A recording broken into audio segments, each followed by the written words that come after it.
اب دعا کی قبولیت کے کچھ اوقات.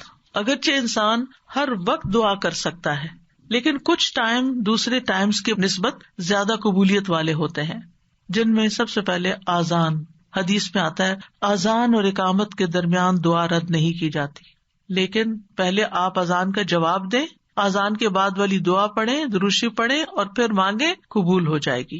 پھر فرض نمازوں کے بعد، سبحان اللہ، ہر روز 5 دفعہ فرض نماز ادا کرتے ہیں، اس کے فوراً بعد دعا قبول ہوتی ہے. ابو امامہ کہتے ہیں رسول اللہ صلی اللہ علیہ وسلم سے پوچھا گیا کون سی دعا زیادہ قبول ہوتی ہے؟ آپ نے فرمایا رات کے آخری حصے میں اور فرض نمازوں کے بعد مانگی جانے والی دعا. اس میں دونوں طریقے سے آپ مانگ سکتے ہیں. ایک سلام پھیرنے سے پہلے جہاں ربی جعلنی پڑھتے ہیں وہاں بھی اپنی دعائیں مانگ سکتے ہیں، اور دوسرے سلام کے بعد بھی یاد آئے تو اس وقت بھی مانگ سکتے ہیں. پھر دوران سجدہ رسول اللہ صلی اللہ علیہ وسلم نے فرمایا جہاں تک سجدے کا تعلق ہے تو اس میں خوب دعا کرو، یہ دعا اس لائق ہے کہ تمہارے حق میں قبول کی جائے. اور سجدے کی حالت میں انسان اللہ کے بہت قریب ہوتا ہے تو اس وقت خوب دعا کرنی چاہیے. کئی لوگوں کا سوال ہوتا ہے کہ کیا اس میں قرآنی دعا کر سکتے ہیں؟ جی، ایز اے دعا آپ کر رہے ہیں تو قرآن کے الفاظ بھی ہوں تو پڑھ سکتے ہیں. ہاں، تلاوت نہیں کر سکتے لیکن دعا کر سکتے ہیں، مسنون دعائیں بھی کر سکتے ہیں. اپنی زبان میں نہیں باتیں کر سکتے وہاں، اللہ یہ کہ آپ نماز کے بعد کسی وقت دل چاہے اور آپ سجدے میں پڑھ کے اپنے دل کی باتیں کریں. پھر رات کا آخری حصہ، فجر کی اذان سے پہلے کا وقت، نبی صلی اللہ علیہ وسلم نے فرمایا تمام اوقات سے زیادہ بندہ پچھلی رات میں رب کے سب سے زیادہ قریب ہوتا ہے. بس اگر تم سے ہو سکے تو تم اس گھڑی کو یاد کرنے والوں میں سے بن جاؤ تو ضرور بن جاؤ، یعنی اس وقت تم ضرور اللہ کو یاد کرو، اس وقت دعائیں کرو. پھر جمعہ کے دن ایک خاص گھڑی. ابو ہریرہ روایت کرتے ہیں رضی اللہ عنہ کہ رسول اللہ صلی اللہ علیہ وسلم نے جمعہ کے دن کا تذکرہ کیا. آپ نے فرمایا اس میں ایک گھڑی ایسی ہے کہ کوئی مسلمان بندہ نماز پڑھتے ہوئے اللہ سے جو بھی مانگتا ہے اسے ضرور عطا کر دیا جاتا ہے. اب یہ کون سی گھڑی ہے؟ اس کے بارے میں ایک تو یہ اوپینین ہے کہ دن کا کوئی بھی حصہ ہو سکتا ہے. دوسرا یہ ہے کہ امام جب خطبے کے لیے ممبر پر آ جاتا ہے. پھر ایک یہ کہ عصر کے بعد سے لے کے مغرب کے بیچ میں آتی ہے. پھر لیلۃ القدر میں دعا کرنا. عرفہ کے دن حاجیوں کے لیے، عرفہ کا دن ہم بھی کر لیں تو کیا حرج ہے، اگر ان کی سنی جا رہی تو رب ہماری بھی سن رہا ہے. لیکن وہ تو چونکہ مشقت اٹھا کے وہاں پہنچے ہیں تو اس لیے وہ زیادہ قریب ہیں. نبی صلی اللہ علیہ وسلم نے فرمایا بہترین دعا وہ ہے جو عرفہ کے دن مانگی جائے. حضرت عائشہ کہتی ہے کہ رسول اللہ صلی اللہ علیہ وسلم نے فرمایا اللہ عرفہ کے دن سے زیادہ کسی دن اپنے بندوں کو آگ سے آزاد نہیں کرتا اور اللہ اپنے بندوں کے قریب ہوتا ہے.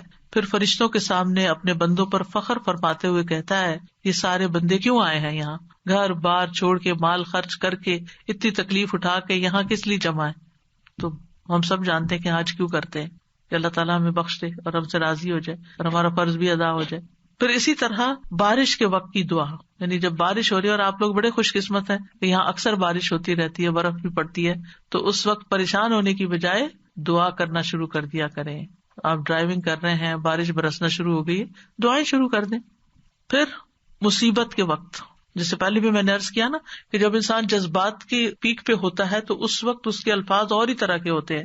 رسول اللہ صلی اللہ علیہ وسلم نے فرمایا اگر مسلمان پر کوئی مصیبت آئے اور وہ اللہ کے حکم کے مطابق کہے انا للہ و انا الیہ راجعون اللہم اجرنی فی مصیبتی واخلف لی خیرا منہا، اے اللہ مجھے میری مصیبت میں اجر دے اور میرے لیے اس کا بہترین نعم البدل عطا فرما، تو اللہ اس کو اس سے بہتر عطا فرماتے ہیں.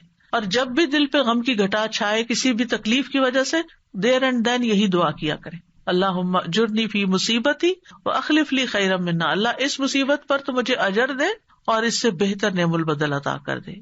پھر اسی طرح زمزم پیتے وقت رسول اللہ صلی اللہ علیہ وسلم نے فرمایا زمزم کا پانی اس مقصد کے لیے ہے جس کے لیے وہ پیا جائے. پھر تلاوت قرآن کے بعد کی دعا. پھر مرغ کی آواز سنتے وقت، کیونکہ اس وقت وہ فرشتے کو دیکھ رہا ہوتا ہے. پھر مریض اور میت کے پاس رسول اللہ صلی اللہ علیہ وسلم نے فرمایا جب تم مریض یا میت کے پاس جاؤ تو اچھی بات کہا کرو، کیونکہ فرشتے تمہاری بات پر آمین کہیں گے، یعنی اس وقت دعائیں کرنی چاہیے.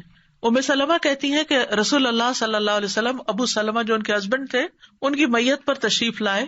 ان کی آنکھیں کھلی رہ گئی تھی، آپ نے انہیں بند کیا اور فرمایا جب روح قبض ہو جاتی ہے تو آنکھیں اس کا پیچھا کرتی ہیں، یعنی روح جب لے کے جاتے ہیں فرشتے تو آنکھیں پیچھے پیچھے دیکھتی ہیں، اس کا جسم کا ایک حصہ چلا گیا یعنی اس کی روح چلی گئی، تو اس کو کیا کرنا چاہیے؟ آنکھیں بند کر. اور ویسے بھی آپ دیکھیں اگر باڈی اکڑ جائے اور میت کی آنکھیں کھلی رہتی تو بڑا خوفناک سا سین ہو جاتا ہے. اسی دوران گھر کے کچھ لوگ رونے چیخنے لگے تو آپ نے فرمایا اپنے متعلق خیر ہی کی دعا مانگا کرو، رونے کا فائدہ نہیں، اچھی دعا مانگو کیونکہ فرشتے تمہاری دعا پر آمین کہتے ہیں.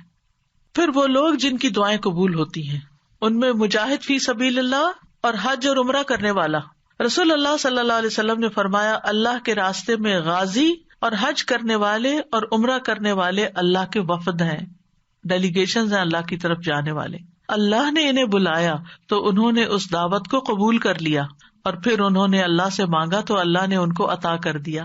پھر مظلوم، مسافر اور والد کی دعا. نبی صلی اللہ علیہ وسلم نے فرمایا 3 قسم کے لوگوں کی دعائیں قبول ہوتی ہیں اور ان کی قبولیت میں کوئی شک و شبہ نہیں. نمبر 1 مظلوم کی دعا، اس میں مثال ہے نوح علیہ السلام کی. مسافر کی دعا، اس میں مثال ہے موسیٰ علیہ السلام کی. اور والد کی اپنی اولاد کے لیے دعا، ابراہیم علیہ السلام کی. اسی طرح اولاد جو اپنے والدین کے لیے دعا کرتی ہے. نبی صلی اللہ علیہ وسلم نے فرمایا جنت میں آدمی کا درجہ بلند کر دیا جاتا ہے تو وہ کہتا ہے کہ یہ کیسے ہوا؟ کہا جاتا ہے تمہاری اولاد کے تمہارے حق میں استغفار کے سبب، تمہاری اولاد تمہارے لیے دعائیں کر رہی تھی اس لیے تمہیں اپ گریڈ کر دیا گیا. پھر اسی طرح کسی کی غیر موجودگی میں اس کے لیے دعا کرنا، یعنی منہ پہ تو لوگ دعائیں دے ہی دیتے ہیں لیکن جب آپ سامنے ہی نہیں ہے، آپ کو خبر ہی نہیں ہے تو آپ کے لیے کوئی دعا کر رہا ہے، وہ بہت ویلیوبل دعا ہے. پھر روزے دار کی دعا جب تک کہ وہ افطار نہ کر لے. پھر اللہ کا کثرت سے ذکر کرنے والا اور عادل حکمران. پھر وضو اور اللہ کا ذکر کر کے سونے والا، اس کی دعا. وہ شخص جو رات کو آنکھ کھلنے پر یہ دعا پڑھے، اس کے کارڈ بھی چھپے ہوئے ہیں، لا الہ الا اللہ وحدہ لا شریک لہ لہ الملک و لہ الحمد وہو علی کل شیء قدیر الحمد للہ وسبحان اللہ ولا الہ الا اللہ واللہ اکبر ولا حول ولا قوۃ الا باللہ. ثم قال، پھر کہے اللہم اغفر لی، اے اللہ مجھے بخش دے. یا پھر کوئی اور دعا مانگے تو وہ بھی قبول ہوگی. پھر اگر وہ وضو کرے اور نماز پڑھے تو اس کی نماز قبول ہو جائے گی. پھر وہ لوگ ہیں جن کی دعا قبول نہیں ہوتی. قرآن مجید میں آتا ہے فادعوا وما دعاء الکافرین الا فی ضلال. فادعوا، تم دعا کرو، اور کافروں کی دعا تو اکارت ہی ہے، کیونکہ وہ اللہ سے تھوڑی مانگتے ہیں. کوئی جیزس سے مانگ رہا ہے اور کوئی بتوں سے مانگ رہا ہے اور کوئی کسی سے. اللہ کے لیے تو مخلص ہو کے اخلاص کے ساتھ دعا کرتے ہی نہیں ہے. اور اخلاص والی دعا کیا ہے؟ جو ہر شرک سے پاک ہو. پھر جو لوگ نیکی کا حکم نہ دیں اور برائی سے نہ روکیں، ان کی دعائیں قبول نہیں ہوتی. عائشہ رضی اللہ تعالیٰ عنہ کہتی ہیں ایک مرتبہ رسول اللہ صلی اللہ علیہ وسلم میرے پاس تشریف لائے تو مجھے آپ کے چہرے سے محسوس ہوا کہ آپ کی طبیعت میں کچھ گھٹن ہے. آپ نے وضو کیا اور کوئی بات کیے بغیر واپس چلے گئے. میں نے حجروں سے قریب ہو کر سنا تو آپ فرما رہے تھے اے لوگو، بے شک اللہ عز و جل فرماتا ہے کہ نیکی کا حکم دیا کرو اور برائی سے روکا کرو، اس سے پہلے کہ تم مجھے پکارو اور میں تمہاری دعائیں قبول نہ کروں.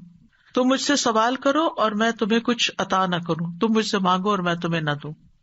پھر اسی طرح ناسمجھ کو مال یا اختیار دینے والے کی دعا. قرآن مجید میں آتا ہے وَلَا تُؤْتُوا السُّفَهَاءَ أَمْوَالَكُمْ، یعنی بے وقوفوں کو اپنے مال مت دو، یعنی جن میں ان کو مینج کرنے کی صلاحیت نہیں ہے، نہ تجربہ کار لوگ، ان کو نہیں دو، پیسے ضائع کر دیں گے. تو بہرحال یہ کچھ آداب تھے، اور اس کے ساتھ ہی یہ کہ کون سے لوگ ہیں جن کی دعائیں قبول ہوتی ہیں، کون سے اوقات ہیں، کون سی جگہ ہیں. اور آخر میں یہ کہوں گی کہ ہمیں اللہ تعالیٰ سے کثرت سے دعا کرنی چاہیے، اس سے مانگتے رہنا چاہیے، کیونکہ ہم محتاج ہیں. دوسروں سے کہنے کی بجائے خود اللہ تعالیٰ سے زیادہ دعائیں کریں. دعا میں عاجزی اور افتقار ہونا چاہیے، اصرار ہونا چاہیے. اور پھر قبولیت کے اسباب اختیار کریں، یعنی جگہیں، ٹائم، یعنی کس قسم کی مناسبت ہے اس سے.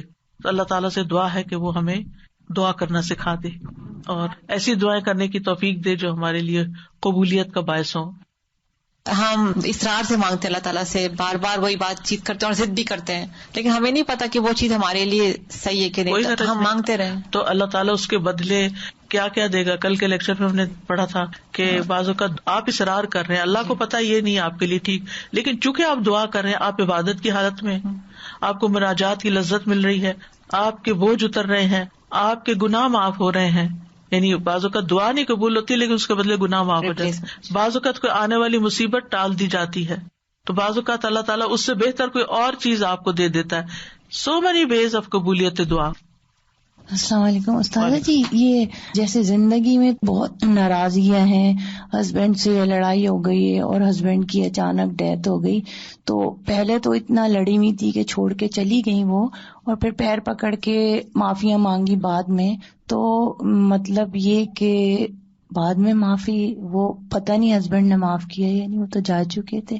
وہ کہتی ہیں کیا میری معافی ہو گئی ہوگی؟ ہسبینڈ کے لیے بھی کثرت سے دعا کریں اور اپنی بخشش کے لیے بھی کریں. اللہ معاف کرنے والا ہے. اللہ تعالیٰ کو وہ بندہ جو گناہ کرنے کے بعد پلٹ آتا ہے وہ بہت پسند ہے. ایک اور, جیسے جب ہم نماز پڑھ رہے ہوتے ہیں تو ایسے اللہ تعالیٰ کی بڑائی بیان کرتے ہیں, جیسے سبحان اللہ و بحمدہ عدد, تو وہ ہم درود شریف اس کے بعد پڑھیں اللہ کی بڑائی بیان کر کے. نماز کے اندر درود شریف اینڈ میں اتحیات کے بعد ہے, اس وقت ہوگا, اور اس کے بعد دعائیں ہوں گی. دعائیں رب جلنی جو پڑھتے ہیں وہ درود شریف کے بعد ہی پڑھتے ہیں نا. جی جی, یہ کہہ کے بھی پڑھ سکتے ہیں نا, یا بدیع السماوات یا حیو یا قیوم انی اسالو کا, یہ بھی کہہ کے اسٹارٹ کر کے پڑھ سکتے ہیں. بالکل, جزاک اللہ. استاذہ جی, یہ جو کہتے ہیں نا کہ ہم اپنے والدین کے لیے دعائیں مانگتے ہیں تو ان کے جنت میں درجات اللہ تعالیٰ بلند کرتے ہیں. الحمدللہ ہم سب کی یہی ہوتا ہے کہ ہمارے ماں باپ اللہ کی رحمت سے وہاں ہو, نہ ہو تو پھر کہاں کیا ہوتا ہے, مطلب نکل آئیں گے جہاں کسی اور مشکل میں ہے تو ان کی پھر لگتی ہے. ایمان کے ساتھ تو امید ہے نا یہی. نہیں, انشاءاللہ امید تو بالکل سب کو یہی ہوتی ہے کہ وہاں ہے, لیکن یہ کہ اگر کہیں اللہ نہ کرے کہ کہیں اور بھی ہیں یا ان کا حساب سخت ہو رہا ہے یا کوئی اور ایسی مسئلہ آ گیا ان کو, تو اس سے نکل آئیں گے دعاؤں کی بدولت. آپ نے دیکھا ہوگا کئی لوگ خواب میں آتے ہیں اور خواب میں آ کے کہتے ہیں ہمارے لیے دعا کرو یا ہمارے لیے صدقہ کرو, یا اپنی کوئی پریشانی بتاتے ہیں, یا آپ ان کو برے حال میں دیکھتے ہیں تو پھر آپ ان کے لیے صدقہ اور دعا وغیرہ کرتے ہیں. تو میں کہیں پڑھ رہی تھی کہ کسی کے اوپر قرض تھا اور اس نے خواب میں اپنے بیٹے کو بتایا کہ میرے پیسے فلاں جگہ رکھے ہیں, اس سے قرضہ ادا کر دو. تو یہ اللہ کی مدد ہی ہوتی ہے کہ اچھے حال میں بھی انسان دیکھتا ہے, اچھے حال میں بھی دیکھتا ہے, تو انشاءاللہ اچھے ہوں گے. لیکن یہ غیب کے معاملات ہیں جن کا ہمیں بہت کم علم دیا گیا, کوئی گارنٹی نہیں کہہ سکتا کسی کی بھی نہیں.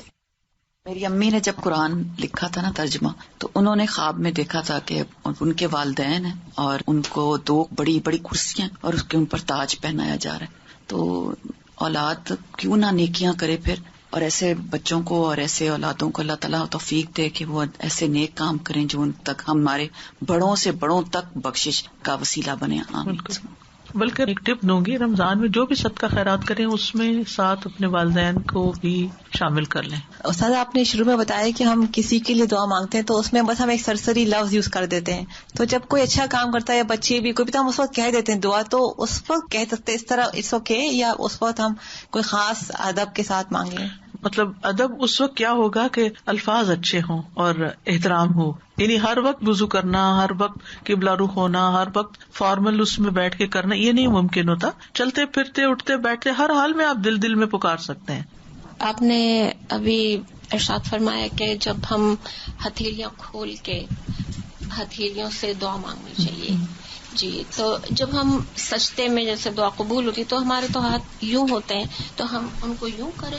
نہیں, سجدے میں ہمیں نہیں پھیرنا. سجدے میں تو پوزیشن ہے نا سجدے کی, وہ تو آپ سجدہ کر رہے ہیں. جی, اور اس میں دعا آ گئی. رائٹ. لیکن جب آپ دعا مانگ رہے ہیں تو اس وقت دعا کی پوزیشن میں آ جائیں گے, یعنی سجدے کے علاوہ جب دعا مانگ رہے ہیں. اور روزے پہ کہتے ہیں نبی صلی اللہ علیہ وسلم کے کہ وہ خود ہمارے سلام کا جواب دیتے ہیں. جی ہاں, تو ان کو ہمارا سلام پہنچایا جاتا ہے.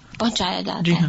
تو وہاں ہم نہیں ان کو وسیلہ بنا کے دعا مانگ سکتے. یہ کسی صحابی نے نہیں بنایا. اچھا, دیکھیں جب حضرت عمر نبی صلی اللہ علیہ وسلم کی وفات کے بعد دعا کروانے گئے تھے تو حضرت عباس کے پاس گئے تھے, قبر پہ نہیں آئے تھے. ٹھیک ہے, اوکے. سبحانک اللہم و بحمدک اشہد ان لا الہ الا انت استغفرک و اتوب الیک. السلام علیکم و رحمۃ اللہ وبرکاتہ.